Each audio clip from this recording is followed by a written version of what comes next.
Let's bring in our political analysts, Alderwoman Leslie Hairston and Derrick Bailey. So, Blakley, let's start with you. Of course I should know. We were colleagues for such a long time. And welcome back. It's great to see you. Thank you. It's great to be here. All right. So, Alderwoman, if I could start with you. You know, we had our own little huddle trying to piece out what the timing could be as to when we could get those solid results. But what are your thoughts coming into, what, like 7 minutes after 7? 7 minutes after. Where these candidates could be standing? Well, you know, it's still obviously too early to tell.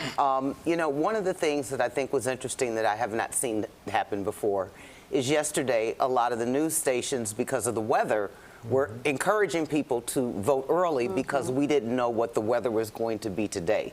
So I think it's really been interesting. So we might get the numbers a little bit faster. Right. Because some of those people did take heed and went and voted early yesterday.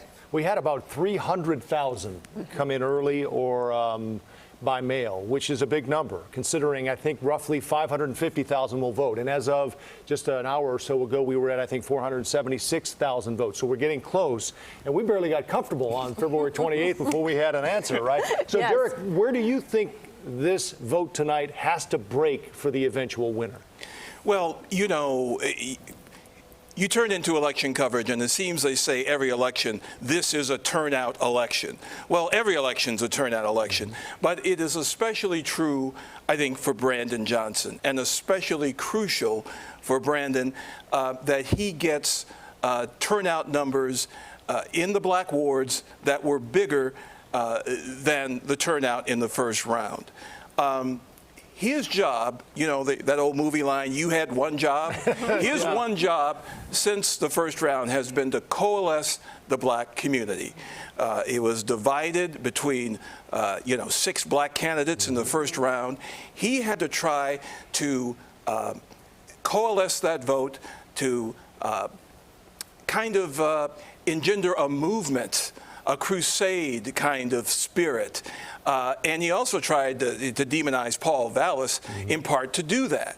But whether that is going to work is the key question, because the black wards underrepresent in terms of their voting power, in terms of their turnout in general, and he has to try to create almost like a Harold Washington or a Barack Obama kind of feeling to get people to come out and vote and support him.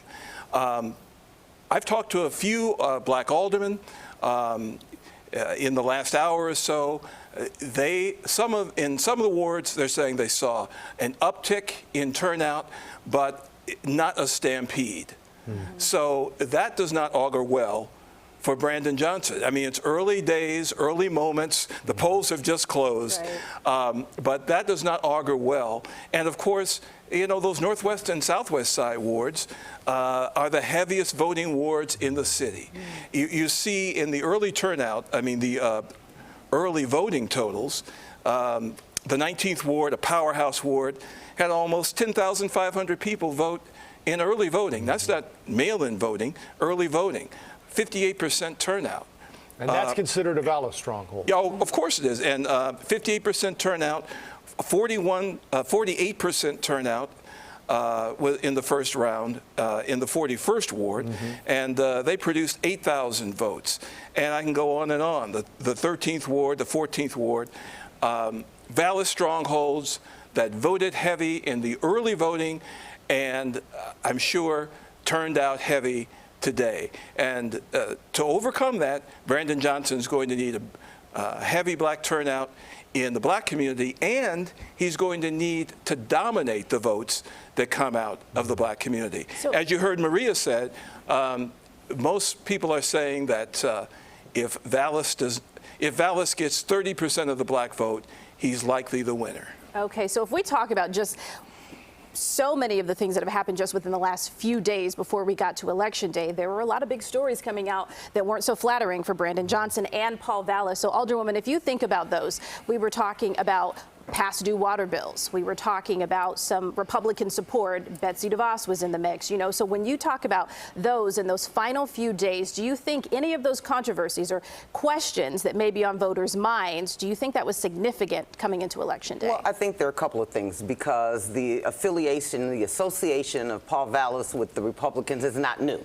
That drum has been banging since day one. Have people been listening? You don't know.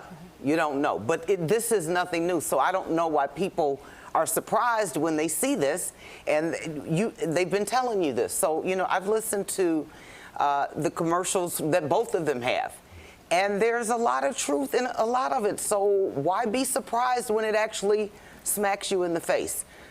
Brandon Johnson, the water bill, you're on a payment plan. That makes sense. I can understand that. So does that really mean that you don't, you know, that you haven't paid your bill if you've made arrangements to pay your bill? But the other thing, I think that is a novice mistake.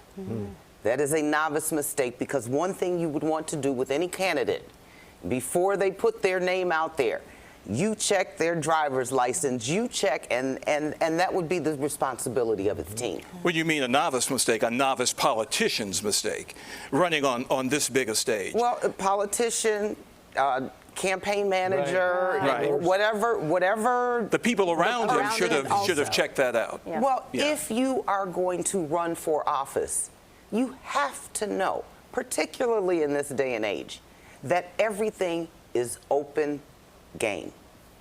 And so you need to make sure that your ducks are in a row, but your people also need to make sure your ducks are in a row. Right. Vallas had his own surprise with the tweet issue as well. So Yes. this has happened on both sides, a question about the vetting. We're going to continue the conversation in just a minute.